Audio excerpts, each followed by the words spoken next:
Thank you for watching the Housing Oregon YouTube channel. Please like and subscribe. Slide decks from the presenters are going to be available below. Thanks for watching. We're going to attempt to have some fun with spreadsheets this morning. uh,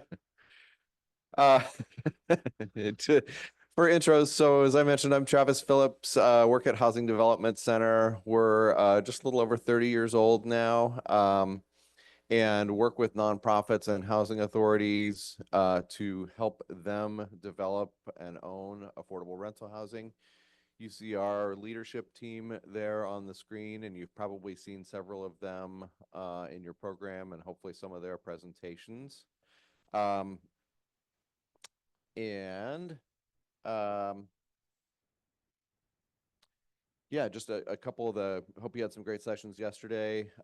Julie Prish, my counterpart and the director of real estate development, is presenting, I think maybe right next door now or down the hall, about site selection for development. So if you're interested in that, you can catch the recording once they've got them posted. Hopefully you'll catch Jake Kirsch on our asset management team, who's presenting later this morning about regional long-term rent assistance and risk management here in the metro area. And you will see Tracy Manning, our executive director, over lunch in the plenary panel talking about troubled assets, which is hopefully what we will talk about today to keep you out of that area. And then at the end of the day, Liz Winchester, our asset management team, she'll dig into a little bit more about calculating and implementing affordable housing rents during operation. We'll hit on that a little bit this morning, but if you're interested in digging deeper, she's got a good session this afternoon. Hello, everyone. Good morning. I'm Jessica Blakely. I'm with the Salem Housing Authority. Salem Housing Authority has been around since 1969, but only about 10 years ago have we started dabbling in affordable housing development, really to diversify our funding streams into the agency and not rely solely on the federal government. And also allowing us to move away from the traditional housing authority role, which is public housing in the Section 8 program, and really kind of diversifying all of our programs. Since 2014, we've successfully rehabilitated almost our entire portfolio and currently have in the pipeline the remaining 2 buildings to go through our entire portfolio. And we use HDC as our development consultant and could not do it without them and their brains and their wizardry, which we'll get into today. Right now, our portfolio is about 789 multifamily units, and then also private-public partnerships at 1,055 units and growing. So we're very excited to be here today and work alongside our partner, HDC. Yeah, thanks, Jessica. So HDC's clients, like Salem Housing Authority, we really look to them as the experts in their community. They are on the ground working with the residents. The way often we explain HDC's work to our friends is that HDC supports our clients by providing the development services related to working with the architects, the lenders, the contractors, state regulators, using the language and skills specific to the industry. We'll try not to get too jargony with you today, but if we do and you don't understand it, just raise your hand. We can take questions as we're going through or at the end. But also we do this so that our clients can remain focused on doing the work that they're doing to serve their communities. So the whole time we really just try to center the clients, the people who are living in the housing, and the people that we're working to lift up and support. So real quickly, HDC services, I'm on the housing and facilities development side. That gets a lot of the kind of shiny object attention, but all the other pieces of the puzzle are really important as well. We do targeted lending. The HDC Community Fund has $3 million that we lend for pre-development, acquisition, bridge lending, to help clients get through those parts of projects that aren't funded by other funders. We provide asset management, so great to see some of the asset managers in the room who I think are presenting alongside some of my colleagues this week. And that's really the part of the puzzle that supports properties in operation. Development as I mentioned, sometimes the shiny object, but the real meat of the matter is keeping these properties operating for decades to support the residents for a long time. And then we also do policy and industry support, including our property and asset managers working group that meets regularly for peer coordination and consultation about the challenges and opportunities in that. I've participated for a long time in Housing Oregon's Policy Council and really just thinking about the different ways that we can support the industry as well. So, digging in, session goals today. Got some notes here somewhere. Oh, yeah, why are we here? Learn a little bit more about performance and financial modeling. For those of you executive leadership, contractors, others in the room who don't necessarily work in development on a daily basis, hopefully we'll dig into some of the important things to look at, how we pull things together on the development side as we're putting together a project, and what things are important to figure out early, what things are important to refine later, what questions you should be asking. For those of you who are on the development side, hopefully we'll share some tips and tricks with you today that will help you kind of move through things faster and get yourself up out of the weeds when you don't yet need to be in the weeds. I know one of the things that I was never taught and didn't learn until much later on is there's all this information that we plug into our financial models, but it doesn't all have to be completely 100% figured out at day one. And frankly, it can't be. And so how do we get up out of that? Throwing out just a few acronyms here. We're going to look at a couple examples of low-income housing tax credit and other funding.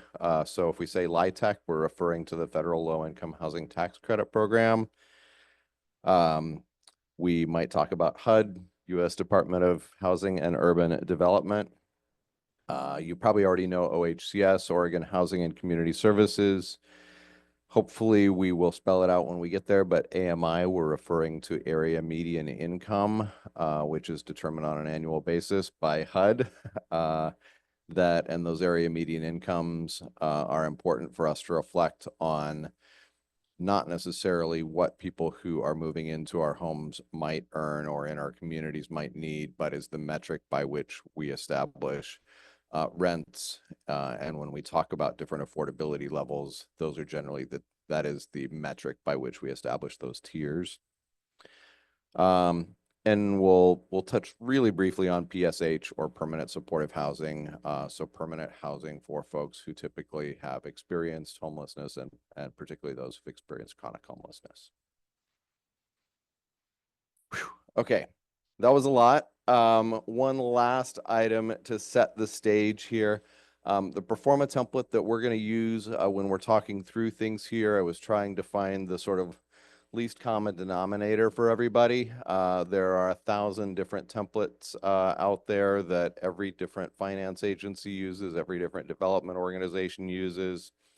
But I tried to pick both a simple one and one that might be familiar to folks.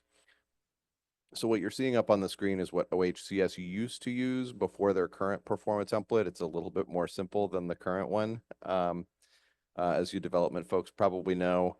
And there's not really any magic to this one, but was one that I thought would help communicate the lesson rather than get distracted in the form itself. Yeah. It is a little hard to see the screen. I apologize. I don't know if we can switch off the down lights that are right over the screen. That helped out a little bit yesterday afternoon. Will still be a little tricky, but we're going to try to talk through things, and we'll make sure that the slideshow is available afterwards as well. That a little better? Awesome. Okay. Jessica, back to you. Well, thank you. Okay, so performance strategies. The things that we're thinking of right away is, what do we want to figure out? Is it financially feasible? I always think about how many units can I put here? I mean, that's a really big factor in the Forma because that drives your rental income. what kind of different income levels am I targeting? And then also the sources that we should pursue, because the sources are really important. They may dictate some of those other factors. How much debt can the project support? So my pre-housing authority career with development was much simpler in the conventional world, where you just find a piece of land, work with the local jurisdiction, get the neighborhoods involved, um, just build it and lease it up. And in the affordable housing world, no, that does not happen. So fast forward, and I'm still trying to figure out this puzzle. And so working with Travis at HDC has been incredible. He's helped ask some of the difficult questions to get me going, which is, what is the funding source that I'm after? And what are the targets to acquiring that funding? Does the piece of land have environmental considerations? If you're like me, we work in a lot of the HUD space, so we have to think about the HUD environmental review and think about the timeline related to how much in depth we're going to be looking at the land and the soils of these projects. What unit mix I want to use, what would and would not be feasible under this type of funding, how many units, how can I maximize the funding versus the AMI level set in the project? And it's really just checklist after checklist and going page by page in those particular performas. Oh, is this me too? Oh, look at that. 2 in a row. Okay. In early feasibility, recommend limiting the number of variables.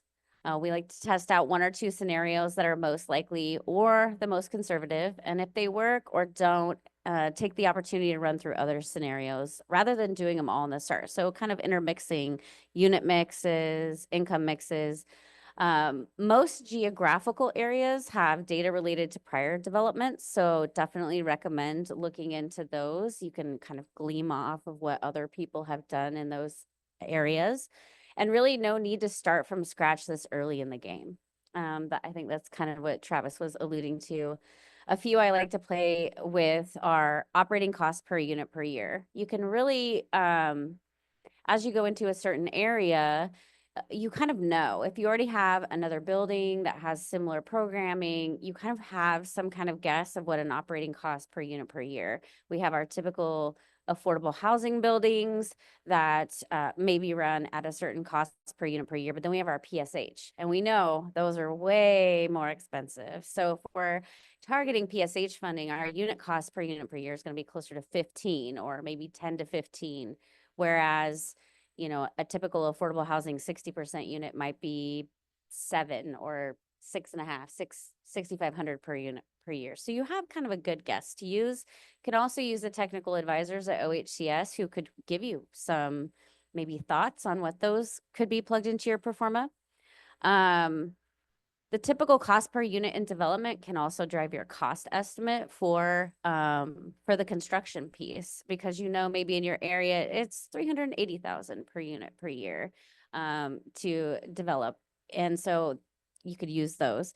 Operating revenue based on rent and income levels. I mean, you know that if you know the rents, and you can use the cost per unit per year, and it comes out to provide you with your NOI. And then with acquisition costs, this was really tough for me because we're going into a rehabilitation. And so as I'm developing the performa for our 2 senior buildings, I'm thinking, okay, well, wait a minute. How do I identify what those acquisition costs are?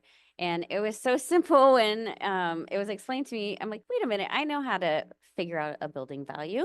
That's just your NOI divided by the cap rate. Oh, so that's a good one to put into your performa as your acquisition cost. And that'll show you your value post-construction. You can use a current performa NOI if you wanted to, and divide that by the estimated cap rate, and that can show you your as-is value.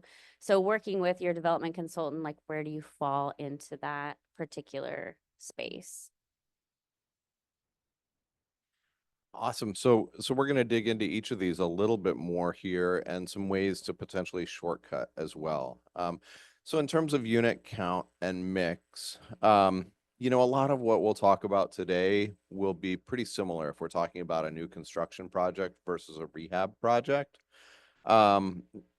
But one of the areas where those might differ a little bit, or where our way to fast track to that might be a little bit different, is unit count and mix. By and large, if you're looking at a rehabilitation project, you already know what your unit count and mix is. You might be taking one unit offline to make it a manager unit or a community space. You might be working with your architect to think about, hey, if we blow out this wall, can we make a family unit where a studio used to be? But by and large, it is what it is. Whereas with new construction, uh, kind of the sky's the limit. The number of possibilities are endless. And so to build on what Jessica said, kind of putting together one or two assumptions and running with those versus trying to run every scenario from the get-go is really important, in my opinion, because you can start to figure out what does and doesn't work. And then from there, you can move on to the alternate scenarios. I like to think of this a lot as kind of the Lego block stage. So my image here doesn't convey it quite as well as I wanted, but if you consider the green block is a 1-bedroom unit and the red block is a 2-bedroom unit and the yellow block is a 3-bedroom unit, you've got the parcel that you're looking to build on, and you can look and see how those stack and how those come together, and you can figure out what is possible. Just a couple things. I'm going to try not to nerd out and get too technical on zoning requirements at 9 o'clock in the morning. But a couple things that could come into play for you.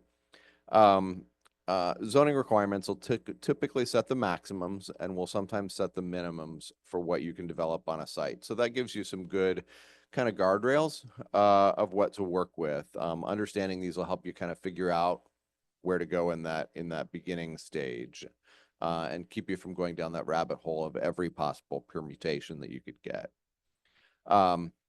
Keep in mind that affordable housing rents are typically based on how many bedrooms are in your units. And so when you're looking at that revenue piece of the puzzle and potentially the expenses, that's not going to be based, that's not going to be based on whether you have an 800 square foot unit or a 1,200 square foot unit. It's going to be based on how many bedrooms you have. And so you can start to think about how you can simplify some early assumptions there to begin. And the rent's going to be the same for a 600 square foot 1-bedroom as it is for an 800 square foot 1-bedroom. But probably the cost to build is going to be a little bit different. So those are some of those variables that, we might refine later, but you can think about what can I plug in the beginning. To get just a little bit more technical, floor area ratio, or FAR, sometimes you'll hear it referred to, will dictate how many square feet your development can have. It is completely agnostic to how many bedrooms you're going to have. So if you're allowed a 40,000 square foot building, that could be 66 600 square foot units, or it could be 50 800 square foot units. So that's one of the things that, in particular, like an architect or a planner can help you kind of dig into is what's possible, and then what's an initial set of assumptions that I can run with and see how it works. Some zoning is more specific to the number of units, maybe in terms of minimums or maximums. And oftentimes, while there are limits of what you can build on a site, that may be more impactful as you start to think about your scenarios as compared to how many square feet it is and how you get to dice that up. So that may help unlock some opportunities for family units, or may make sort of how you do your decision making a little bit different. And not to overstate the obvious, but just remember, just because you can doesn't mean you should. Take all the benefit of your knowledge of what's happening in your community, what your residents need, what's going on, because if, say, you can build a 40,000 square foot building, if that doesn't leave any room for outdoor space, parking, if you have any dedications that you need to make for your local jurisdiction, that pulls away from that. And so, again, we can think about the largest or the smallest development to set some guardrails in the beginning, but make sure that accounts for all the other things that you want on your site as well. Simple, right? So we've got here just a super theoretical project that'll help us kind of build and see how it's going. So in this particular case, we've got our super theoretical 50 unit development. We've split it up as a mix of 1s and 2 bedrooms. And some of the ways that we've shortcut to these assumptions is, so I just split it up for 1s and 2 bedrooms just for the sake of having something. Your particular organization may have a focus on family housing, in which case that split may be 2 bedrooms and 3 bedrooms. Your property manager or housing authority or somebody else might give you feedback about what's needed. Your community will certainly give you feedback about what's needed in terms of unit size. So this is just an example. But then in terms of kind of as we figure out the rest of the pro forma, what we've jumped to with an assumption is the square footage here in the pro forma. And that'll help us figure out some of our construction cost assumptions really early on. And you'll see I've plugged in 600 square feet for a 1 bedroom and 800 feet for a 2 bedroom. These are the smallest sizes that meet Oregon Housing and Community Services minimum unit sizes without an exception. And so just felt like a good starting point for assumptions that are important to then refine later. So Jessica talked a little bit about operating revenue and rent. This is also information that's pretty easy to get from Oregon Housing and Community Services, or in some cases, your local jurisdiction. You can find those generally by Googling rent and income and whatever region you're talking about, or Googling it on the OHCS website and then finding the appropriate ones for your county. Keep in mind, Jessica talked about this a little bit. There are requirements of your funding resources. I generally try to model a project to begin with the least restrictive incomes, which are often 60% of area median income is where many of our state and federal programs, that's the highest cap that they begin at. But you should also be mindful if you're targeting funding, if there's funding available that you're thinking about, or a community that you have to serve for this project, to look at that. So for example, the Metro housing bonds that voters approved a few years ago here in the Portland area included a requirement that a third of the units serve households at 30% AMI. So you want to make sure that if you know of something, you're factoring that into your pro forma to begin with. I'm going to touch really briefly on rent assistance or rent subsidy vouchers, Section 8 vouchers, a number of other names. These are great to help your property revenue and ensure that you're serving residents at the very lowest incomes and at rents that they can afford, not just rents that are calculated in theory to be affordable. But like other resources, there's not enough to go around. My recommendation is, unless the source of funding that you're looking for specifically includes rent assistance, is not to assume that at the beginning. And if you can add it in, fantastic. Just looking through my notes here to see if there's anything I've missed. I think the other piece that is really important about rent assistance, you'll hear some presentations later this afternoon if you attend, about Metro's regional long-term rent assistance program.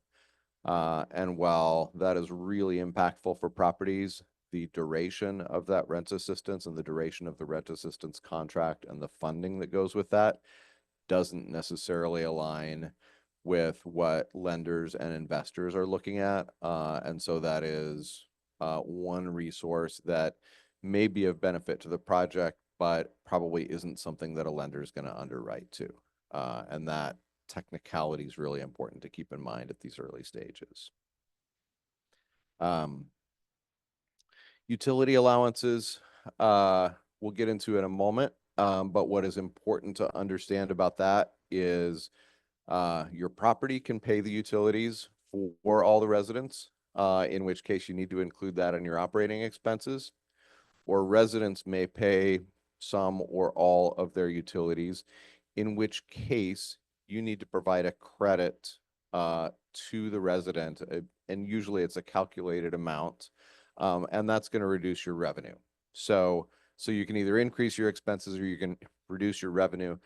There's some strategies around how that might work based on your population or what you're trying to do with your pro forma. But just important to make sure that you've included that on one section or the other. And other revenue, I generally try not to include at the very beginning of a project unless it's something that I know well because of, it's a rehabilitation project and we know how much revenue we're getting from the rental laundry equipment. But there are some potentials there that generally must be optional for the residents, but may bring in some revenue to the property, such as laundry equipment, parking fees, or other things. So you'll see here, and I apologize, this is even smaller on the screen than I intended it to be. But we've plugged in 60% median income rents for those 1 and 2 bedroom units. We've calculated those utility allowances, and this is these numbers that we're putting into this theoretical project are based on Portland numbers, since we're sitting in Portland today. But these are all available from the local jurisdiction. So if you're developing in Salem, or you're developing in Medford, or you're developing in Coos Bay, all those numbers will still be available. Rents from the OHCS website, and generally those utility allowances from the local housing authority. And so we've calculated that based on the information that's available. And if you could see it on the screen, you'd see that the green circled area is the revenue for those units based on the 60% AMI rents, less the utility allowance that we've credited, to make sure that the total housing burden for our resident doesn't exceed what somebody at that income level in theory could afford. Jessica, any comments on how that plays into any of your projects, or shall we keep plugging through? Okay. Everybody still awake out there? Okay, good. Yeah. So operating expenses, just a couple things, comparables versus actuals. Just really important to think about, are these realistic for your project? There are some super easy shortcuts that we're going to get to here in just a second. But if you're looking, as Jessica was describing, at other properties in your area, other properties in your portfolio, getting feedback from your property manager about other properties that they operate, just make sure that they're super similar. Is it the same age of project? Older projects are going to need more repairs and their operating expenses are probably going to be higher. If you're looking at studios versus family size 3 and 4 bedrooms, those are going to look really different in terms of your utilities. If you're looking at a supportive housing population versus seniors, the potential for the amount of turnover or damage expenses that you have may look really different. And so just make sure that you're comparing apples to apples, or if you're not, you're thinking about how you might adjust for that. My starting point oftentimes on projects is really to look at OHCS or other funder guidelines. So what are the operating expenses that they will allow, both at the low end or the high end? As Jessica mentioned, that'll be different for supportive housing. But OHCS right now says, hey, operating expenses must be no lower than $5,500 per unit per year, and no higher than $8,500 per unit per year, with higher limits for supportive housing. And so that $8,500 per unit per year is how I often shortcut before I really know what a property is going to look like, and can see whether my project works or doesn't work from the get-go, or where I need to dig into a little bit more for that. So as you look at the pro forma, if you could see this, you'd see that there are a number of different categories for the operating expenses, from electrical and gas and water utilities to resident services to insurance to real estate taxes.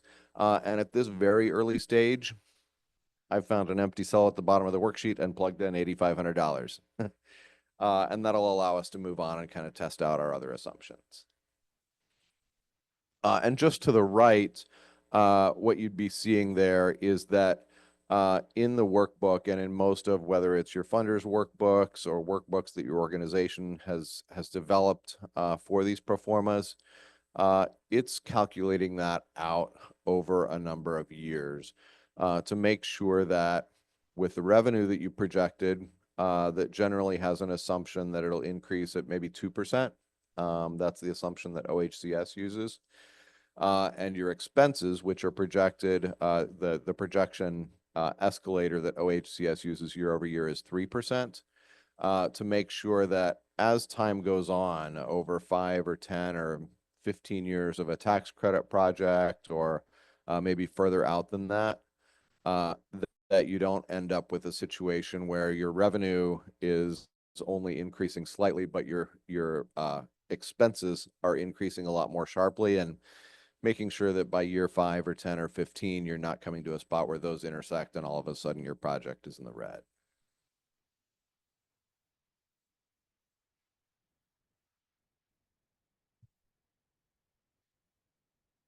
Development costs.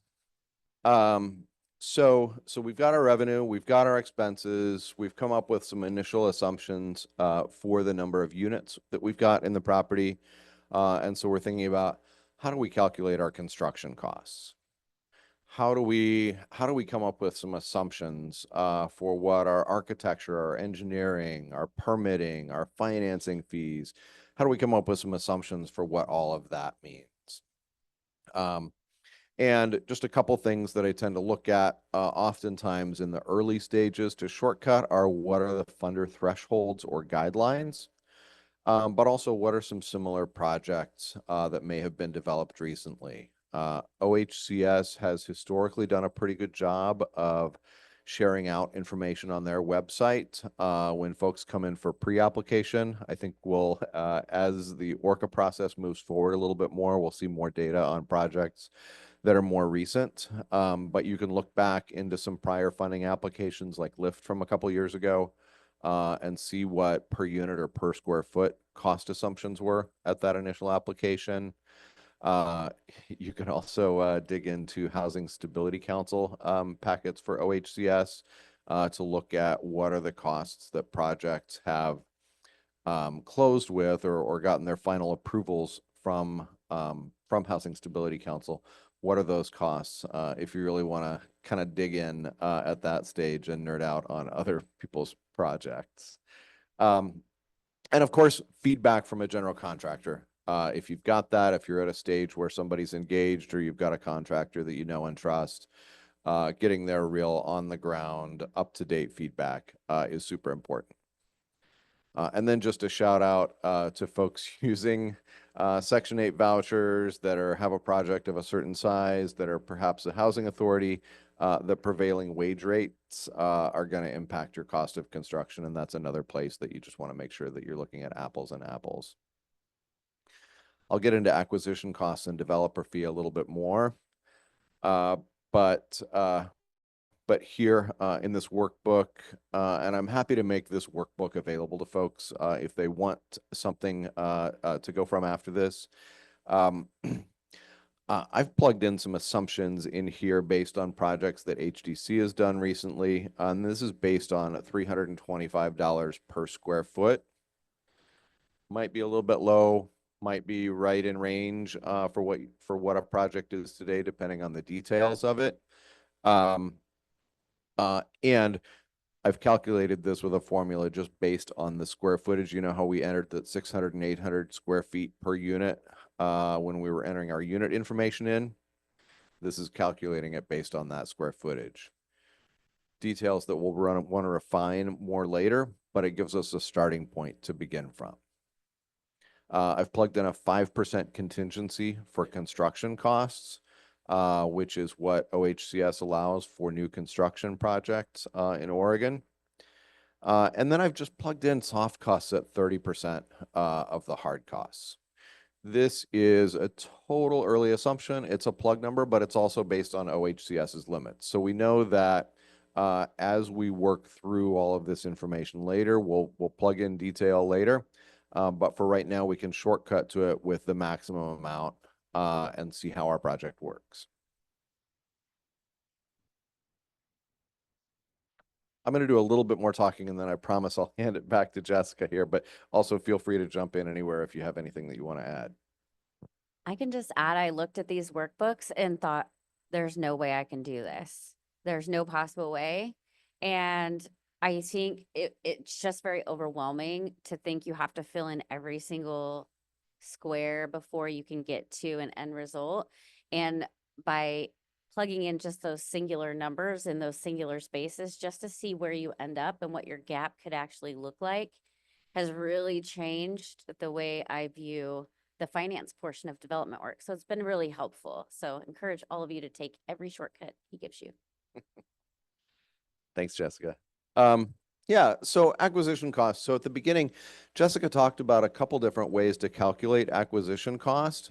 And what's interesting is I've rarely used those instances that she gave out. But I think also acquisition cost is an area where once you're looking at more refinement later, there's a lot of opportunity for creativity there and some different ways that it might affect how your project pencils.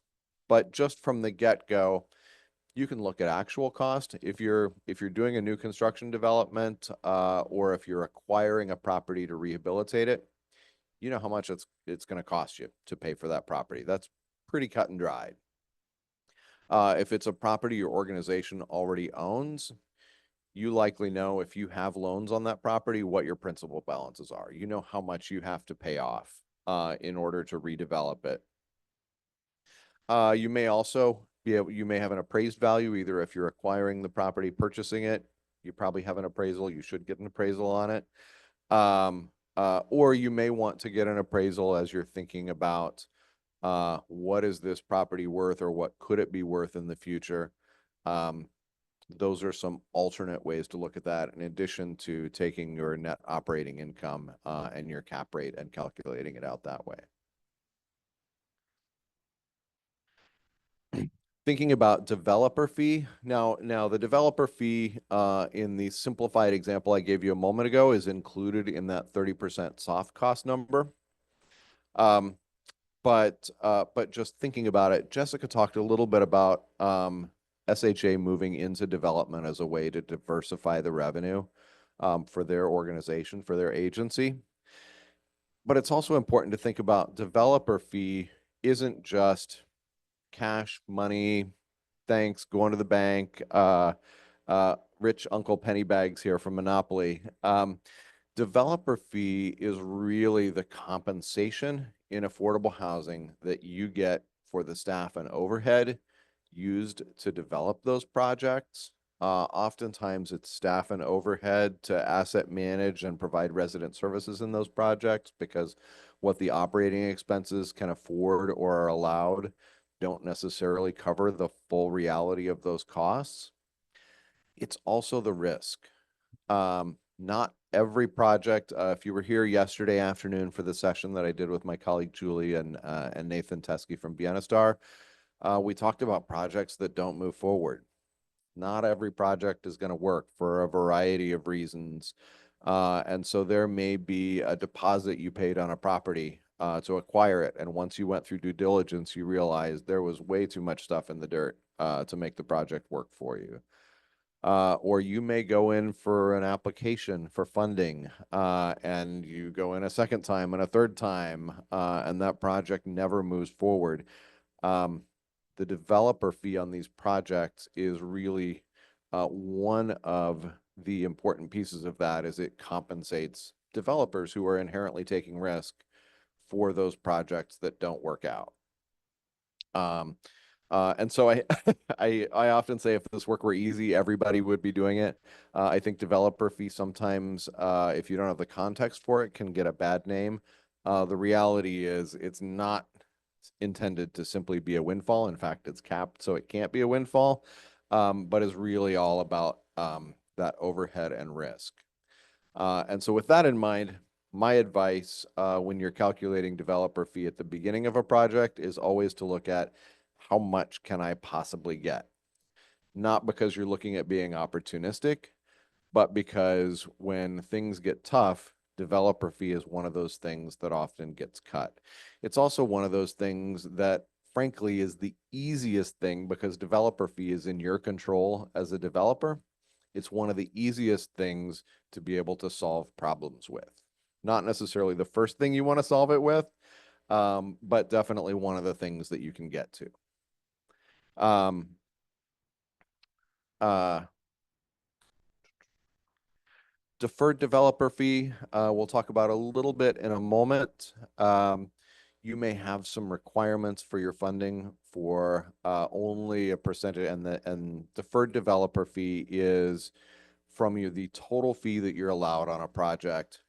You may be able to, or your funder may require you to take a portion of that fee and reinvest it back into the development with the promise that if your property operates the way that you've assumed, and the way that you've projected, you'll get paid out over a certain number of years from your property's operations. This is important for two reasons. One is because affordable housing is inherently regulated so that folks aren't getting a windfall off of it, hopefully. Um, there is only a certain amount of the operating profit from the property that the owner or sponsor is allowed to take. And this deferred developer fee is one of the ways that owners and sponsors can actually get profit out of their operating revenue from the property. It is also one of the things that in low-income housing tax credit investment is both a little bit of insurance, but also is contemplated at the beginning of the project of how much folks can take, because that really that factors into your tax credit investors' projections and how much money they're willing to pay for those tax credits. Of course, your property actually has to operate as you projected it in order to get that money back, which is also really important. A couple other things that potentially can play into that is owner equity. If the property is worth more than you owe on it, or if your organization has a desire to put money into the project in order to see it, that can be owner equity. There may be some benefits to your organization in the long term. There may be also some creative problem solving as you're working to solve gaps that can come into play. And I'll just add developer fee may also just fold into some other goals and considerations. Is it why your organization is doing development? Is it funding those resident services and the asset management? And what do you need out of that versus what do you want out of it?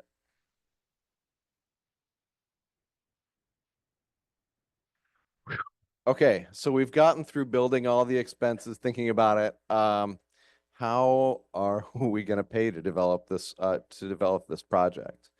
So I think, as you're evaluating it, keeping an eye on which resources are available and which are the first in, that is, what are resources that you can get committed to your project before everything else is figured out versus which are last in. OHCS has historically been one of the last in resources. Those public funds often are, and that is they're going to want to see everything else committed before they lock up their money in your project, because we know that the demand for resources for affordable housing is greater than the supply. So they want to see projects that are actually going to move forward. So they're going to want to be that last in funder. So a couple notes on that. Low-income housing tax credit equity, if you're looking at a tax credit project, is based on the eligible costs in your pro forma assumptions. Now, I breezed through this earlier and made some assumptions that will definitely need to be refined later. Calculating low-income tax credit equity is a topic for another class. That's a whole different rabbit hole to go down. But the good news is if you're just focused on early go and no-go decisions, there are some quick ways to calculate it to determine if you're in the ballpark or you're just not anywhere close there. We've already plugged in some estimates for operating revenue and expenses, so we can begin to calculate how much of a loan a property may be able to support. Using the lender and the funder underwriting requirements.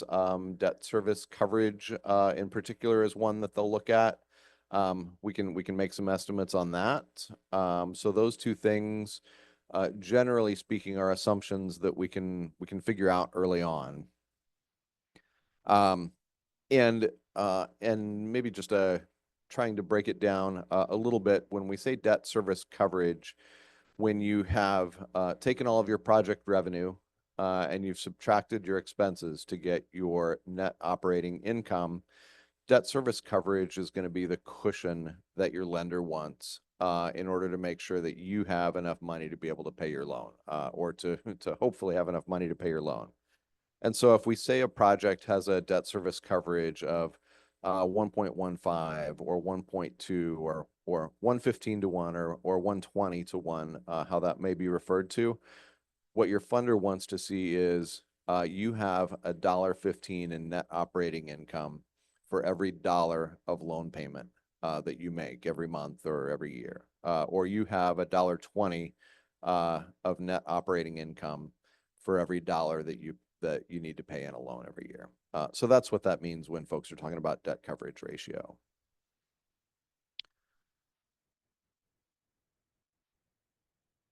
And then we get to other public funds. So I'll just show, I plugged in here a little bit. I've made some assumptions that this theoretical 50-unit project using a 30-year loan at 6.5% interest could support $3.8 million in loan. I've made a wild guess of $1 million in deferred developer fee. This is what can be paid in 15 years, which is what OHCS's requirements are. I've made some really quick tax credit calculations based on the cost of construction. And with all of that, gosh, I can't see it on my screen and you definitely can't see it on your screen. But it's showing that what is it showing there? Debt coverage ratio is at 1.2. We've got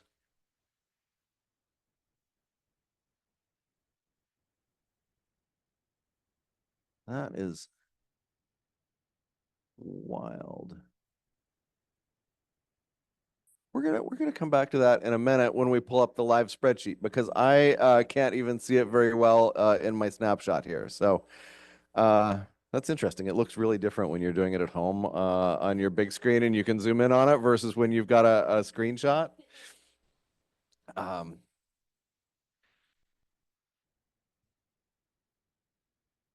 Here's what we're looking at. So now it's been a couple days since I looked at the spreadsheet. Sorry. So using that tax credit equity, the permanent loan amount that our property can support, the deferred developer fee that can be paid back by year 15, we've got about $10 million in sources, which leaves about a $6.2 million gap. Looking, yeah. Yeah.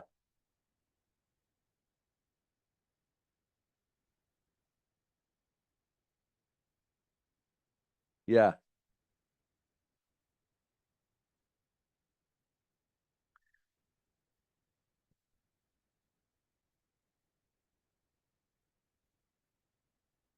Yeah.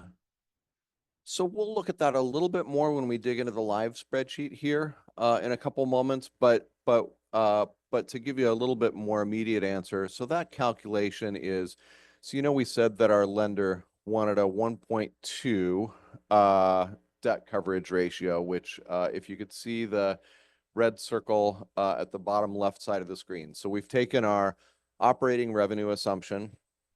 We've deducted the operating expenses from that to come up with our net operating income. And from our net operating income, we figured out how much loan the project can support.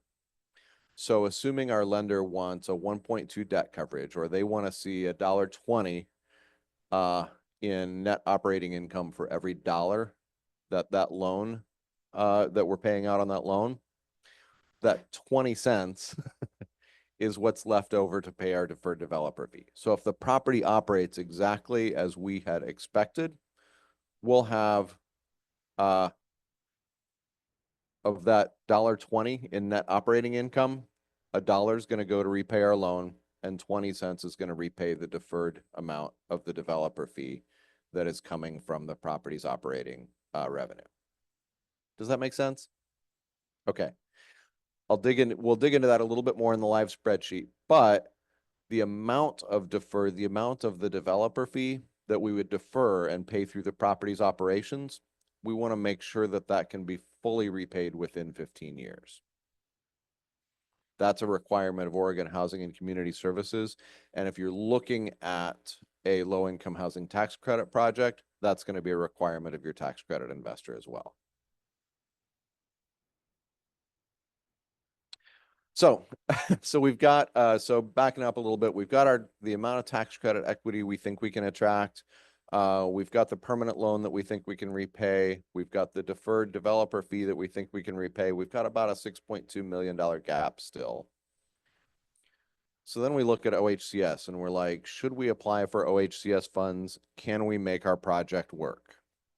And what we've looked at is, so the funding limits that OHCS published in their ORCA are what you're seeing on the bottom right side of the screen. So $280,000 per unit is the maximum OHCS will invest for a 1-bedroom at 60% AMI, and 330 is the maximum for a 2-bedroom at 60% AMI. When we calculate that out by the 25 1- and 2-bedroom units that we have in our unit, that means the maximum amount that we might get from OHCS is just a little over 15 million. Well, that more than solves our $6 million gap. And so what we've gotten to here is, hey, we have a project that might work. Let's then dig into a little bit more of the details. It's worth digging more into the details because we have a project that we think might be worth going forward with. And so then what do we dig into next? This is the fun part, I think. So how big are our gaps is a very important piece because as we were looking through some of our projects with Travis, we recognized we had a very big gap on one project and one project was solved. So what alternate scenarios might be better to align? Maybe we need to change our unit sizes. Maybe we need to change our income levels. If we have a surplus, maybe we could go for a more competitive source of funding too, because we've adjusted our AMI levels down and we can support some lower AMIs in the project. I think the real big thing is just identifying whether or not we can move forward. And then what can we refine that will get us closer to that goal? And let's see if I did the sizes. Oh, what if we didn't identify the cost per unit with the prevailing wage? I think the prevailing wage is a huge thing for the housing authority because we know our costs are always going to be a little bit higher. And so really it's just that next place to start. What can we start to adjust in those simple little tabs that we've done so far to see, do we need to serve a different population? Is there a funding source specifically that we're going for that would maybe reduce the amount per unit we could get from other OHCS funding sources? So really that's what it is where are we looking next? So I'll breeze through a few things here and then give some opportunity to either work through some actual spreadsheets or field some questions. But those sort of next steps, there are 4 different approaches that we might think about. Reducing the cost to develop, lowering the cost of finance, lowering the cost to operate, or filling the gap. Reducing the cost to develop or adjusting the cost to develop, perhaps. We might look at how we can do less expensive construction, how we can save some money there. We may also realize as we're refining that we need to increase our cost of construction because we need to pay prevailing wage. or because there are some other details about the site or the project that are more expensive. If you have an opportunity to access free or discounted land, that may help you prioritize where you're going to develop or how you do that. If we were next door in the site selection session right now, what my colleague Julie would be saying is there isn't such thing as free land. It may not come with an upfront cost, but it's probably got something under the dirt that you're going to have to pay for. So important to go into that eyes wide open, or to make some assumptions in terms of some contingencies or other things if at your early part of the stage. And you may look at whether your local jurisdiction has some fee waivers that might help to reduce some of those costs. Lowering cost to finance. One option there is the Oregon Affordable Housing Tax Credit. Generally speaking, there are some exceptions to that I won't go into, but OAHTC requires a reduction in rents and the income served in order to unlock that tax credit. It's potentially a good option if you're trying to serve lower income households at lower rents. But that interest rate cut comes with some, as with most public funding resources, there's no free money either. It may come with hoops, sometimes flaming hoops to jump through. You might be able to reduce your cost to operate, but it's also, I would just issue a huge caution that operating expenses, we are in an environment in the last few years that has just been unreal in terms of escalation. So I would caution you against getting too aggressive in reducing your assumptions until you've actually been able to confirm them.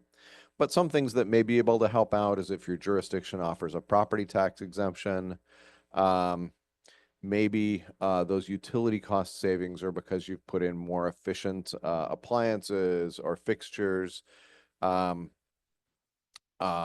some solar panels, so you're not paying for electricity off of the grid. The benefit, if you believe you can achieve that, is that reduced operating costs then increases your net operating income, and you might be able to either support more debt, and so a bigger loan to help pay for those costs, or you might be able to lower rents to serve different households. Just a real quick plug for the property tax exemption. One important thing about your local housing authority is that your local housing authority under state statute can partner with you and your development to provide their tax exemption on your project. Obviously, each jurisdiction is a little bit different. Some jurisdictions do well with it, some don't. But in Salem, we have over 11 partnerships right now where we've helped affordable housing projects move forward by offering our property tax exemption. So it's definitely worth a conversation with your local housing authority. Awesome. Thank you for that. And then we talked just a little bit in the slide about the OHCS funds, about filling the gap. So low-end housing tax credit equity might be one way to do that. Rent subsidy comes with some hoops, comes with some opportunities, but might help. There are some federal funds. Federal funds come with federal hoops, so buyer beware there. Local subsidies and grants, including OHCS, and we've got some really fantastic energy incentives here in Oregon as well. It's a small piece of the pie, but every little bit helps. And then before we dig into a live spreadsheet or field some questions, I just wanted to throw out some training resources. So HDC, on our blog, oftentimes we include information and feedback. CHAM, Kimberly Taylor, our Director of Asset Management, is directing or is hosting a training program. Wish I had written down what CHAM stands for, but it is certification for asset managers, which is I frankly would encourage developers to learn more about asset managers, and I think any asset managers in the room would encourage the same.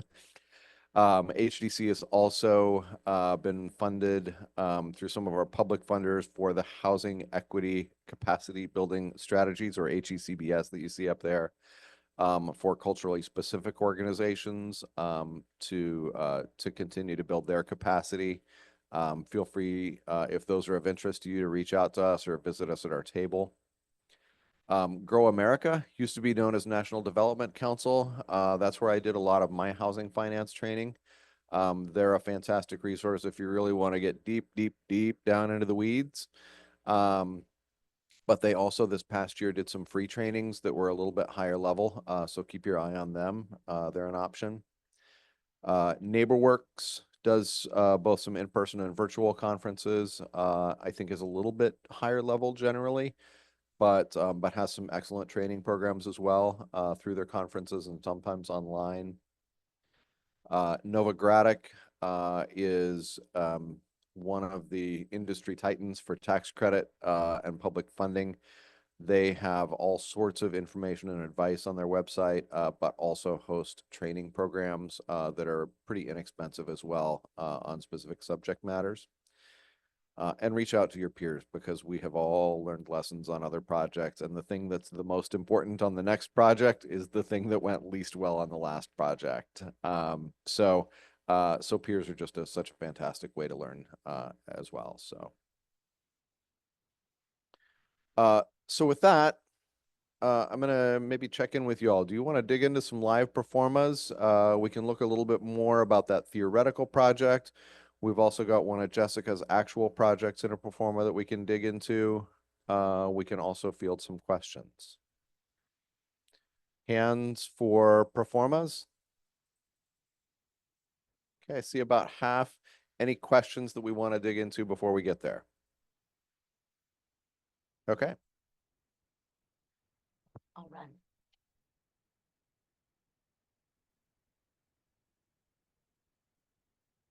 Or yell it out or talk to them. For the puppy, you said 8,500 seems extremely low compared to just what I've experienced. And then also in that, are you considering insurance costs and reserves, or is it too early to consider reserves? And then also another thing industry-wide that we're trying to do in asset management, or what we come up against later in the game, is that, you know, property management wages are just extremely low at this point, and it's just an industry conversation to get those increased as well. So just wondering if those are things you're considering in the puppy. But what I've seen is it's, you know, 6,000 at the low end and up to about 10,000 these days. And things also to consider is if you have elevators, multiple buildings, you know, those things are going to add to your puppy. Yeah, so just clarification, this puppy, what she's referring to is the acronym of per unit per year. Sometimes you'll see that referred to as per unit per annum. And so those are your operating expenses that are, I'm going to try to zoom in a little bit here, which is going to be a little bit hard to get everything on screen. That is what I wanted here.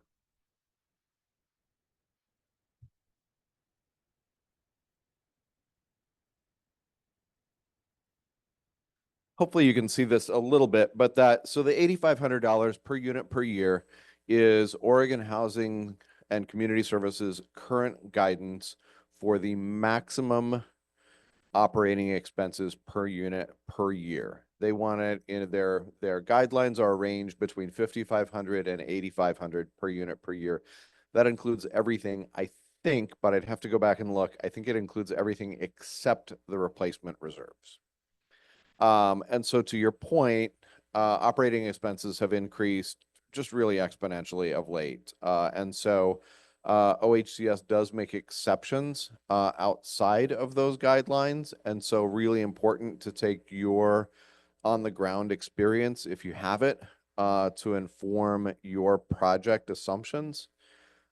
And I think there's probably really important discussion to continue to be had with Oregon Housing about what their guidelines are to make sure it reflects what properties actually operate. So if you can see What? Oh, that is not where I wanted to be on that screen.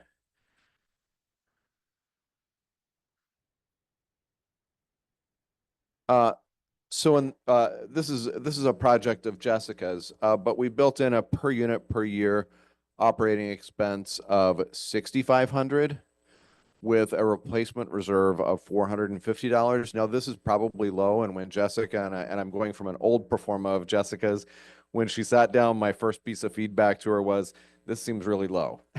And so we're going back and making some refinement, but that's exactly where you pick a starting point, see what works. If the project has a massive gap, it's like, ooh, should we do this? Should we not do this? If the project looks like it works, then it's like, where do we dig in more? So this is an area where we just used a plug number, and that $6,500 includes in the spreadsheet everything that's up above it. So in theory, that would include your payroll taxes. It would include your property management, which I agree is a challenge because property managers are underpaid and we're having a hard time attracting them. It includes your elevator if you have one. So if you have a property that doesn't have an elevator, your operating expenses may be a little bit lower. If you have a property that is a higher rise, a mid-rise or a high-rise property serving seniors or a population that's likely to have disabilities, you're going to have more than one elevator, and that's going to be additional expense. Unit turnover, your per unit per year operating expenses are going to include that. If you've got a population that is hard on the units, that number is going to be higher. If you've got a population that is really easy on the units, generally speaking, I think you might agree with me on this, Jessica, but senior populations, unit turnover is generally a little bit lower.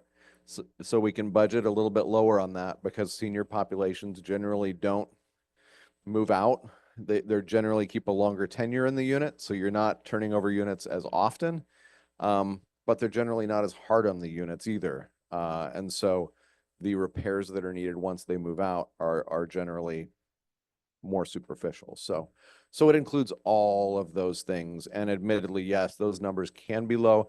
And especially if you're serving a supportive housing population, the services needed for that, the turnover that's needed for that, that's going to be higher than 8,500 for sure. Did I answer all the questions that you had there?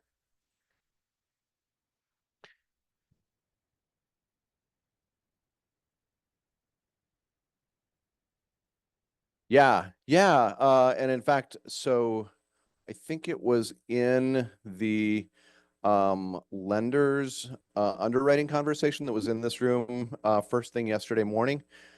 They were talking about lenders are probably going to be asking you to get actual quotes from your insurance companies before they're ever giving you a letter of intent on a project at this point, because that is such a concern. That insurance is included in the 8,500 per unit per year, and is important to vet whether that is a real number for your property. I think it's also important to call out this particular workbook that OHCS used to use escalates all of your expenses all at the same percentage per year. And in reality, we know that all of your expenses are not going to increase that same amount per year. They're a workbook that HDC has developed, the workbook that the Washington State Housing Finance Organization uses allows for escalating expenses at different amounts. So you can escalate your insurance at 6% per year and escalate your real estate taxes at 2% per year. There's some nuance in that, but you should think about what your starting numbers are if you know that your water rates and your insurance rates and your property management rates are going up really quite a lot every year. Yeah, you're on. I got this one. This is kind of a general question. Because this is so finance heavy, do you see like development staff collaborating with finance staff, or what roles do finance staff play in this kind of thing? Yeah, and so I'll be curious your response on this too, Jessica, but um, I think one of the areas that development staff struggles with is how to do all of their work and to do all the collaboration that's really beneficial for the organizations and the projects. And so you should collaborate. We did a session in here yesterday about what boards and executive leadership need to know about development. And one of the things that we talked about is making sure that development is informing that there's a good line of communication. You'll never be able to completely eliminate all surprises that happen on projects, but one of the things that when development's working well, they do, is to make sure that finance departments aren't surprised, EDs aren't surprised, boards aren't surprised when there are things that shift on projects. And so that collaboration is really important, making sure that your development team is informing you what their cash outflow needs are on a project, when you can expect to get money back into the organization, what the sort of risks are. Like, hey, we think we're going to get this much, but if this happens and that happens, it might be half, or, I mean, what that looks like. So keeping that flow of communication open.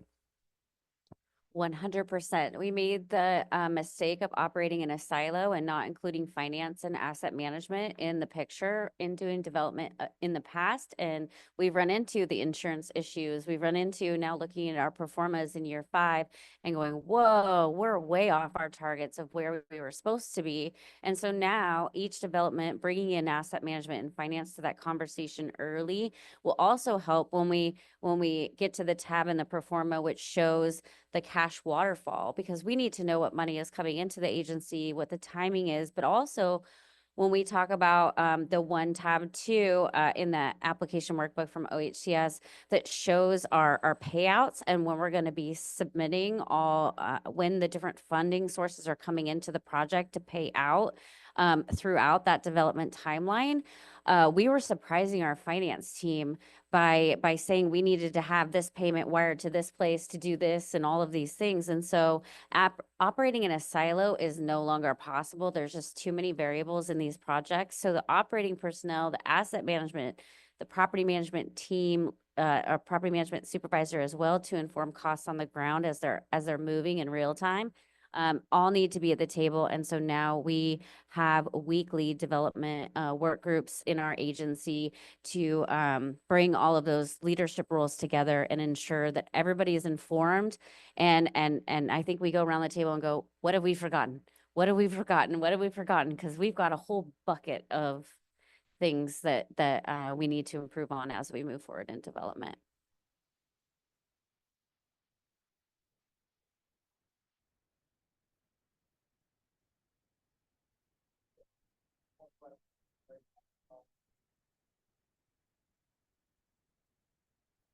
Thank you.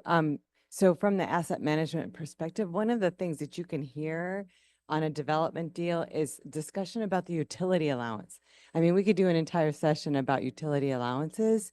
And what we're finding as these projects are built and they make it into the OHCS asset management portfolio, that they have had these beautiful improvements to save on energy costs built into them from the very beginning. And then they use the HUD schedule for the utility allowance. And there's a big discrepancy between what tenants are actually having to pay for utilities and what their rent is discounted, which is a revenue problem. And so one of the things to consider as you develop your pro formas going into these is there an opportunity to not have tenants pay those utilities, have them paid by the project, and include that difference in your revenue to help benefit that property, which is what we're all after as asset management too. Yes. I was just thinking about that. I'm like, yes, Chrislyn, asset management needs to be on the panel for sure. Yeah. I saw.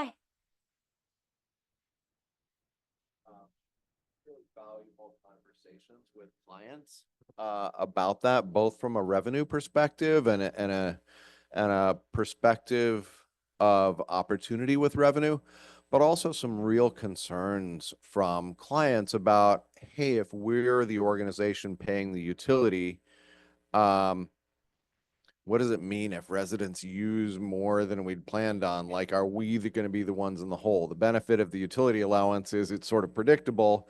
The downside is if we've built a super efficient building and residents' utilities are really low, we've lost some potential revenue there. And so I think there's an important balance, maybe a realization about the needs and opportunities with your population, and a great session idea for next year. Yeah, we can model it with our existing project. We've got 2 senior buildings we're trying to go to net zero so we can remove the utility allowance. So that'll be interesting to see if we get there. Hi, Mark Holman from PCRI. And you were talking about debt service coverage ratio. And since we have a pro forma up there and it's live, I wanted to see what was feeding into your DSCR, and if possible, do a little sensitivity analysis on it, cut one of the ratio components or add it and see what happens. And, if we don't have enough time, I can do it when we finish. But what I can talk about is, so what we've got up on the screen here, that's feeding into it is the really high level revenue assumptions that we've made. So actually this is Jessica's project. So this one's a little bit different, but so we've made revenue assumptions based on the AMIs of the residents that are there, the rents that we could collect at those assumptions, less the utility allowances. So we've got our gross potential income. We're subtracting the expenses that you saw a moment ago, which we've decided are probably a little bit low, but we're subtracting those expenses. And we've gotten to, in this case, it's a pretty small loan, just under $400,000 that the property can support in order to get to a 1.2 debt service coverage ratio. So far, this is really simple information that's feeding into that calculation. And to your point, we definitely need to do some sensitivity analysis. What happens if we have higher maintenance or higher unit turnover expenses? What happens if our insurance blows up on us? That is some of the sensitivity analysis that we need to do. Maybe we need to assume a little bit higher debt coverage ratio to get us a little bit more cushion, a little more room for error. I will say just one piece that I would call out. I hit on this just a little bit earlier, but this is a really great example of it. And this is an idea where drilling down a little bit more, doing a little more sensitivity will be important. You can see on this particular project, we start out at a 1.2 debt coverage, and it increases for the first 5-6 years. But because this project doesn't have huge amounts of revenue coming in, at about year 7, that debt coverage begins to decline. And we're probably not going to get to year 20 or 25 before that property's operating in the red. And especially once we increase those operating expenses, that scenario is going to actually turn out a little bit worse. So it's really important for us that'll be one of those areas to go back to really dig into, to do some more sensitivity analysis, to really double check our assumptions and make sure that they're both accurate and conservative enough that we don't end up in a bind later. Yeah, lots of playing around. And the thing is, once you get those initial assumptions in, then you can begin to run with all of those different tests. Yeah. So super. Happy to make myself available for additional questions. Thank you all for being here this morning. Have a great conference.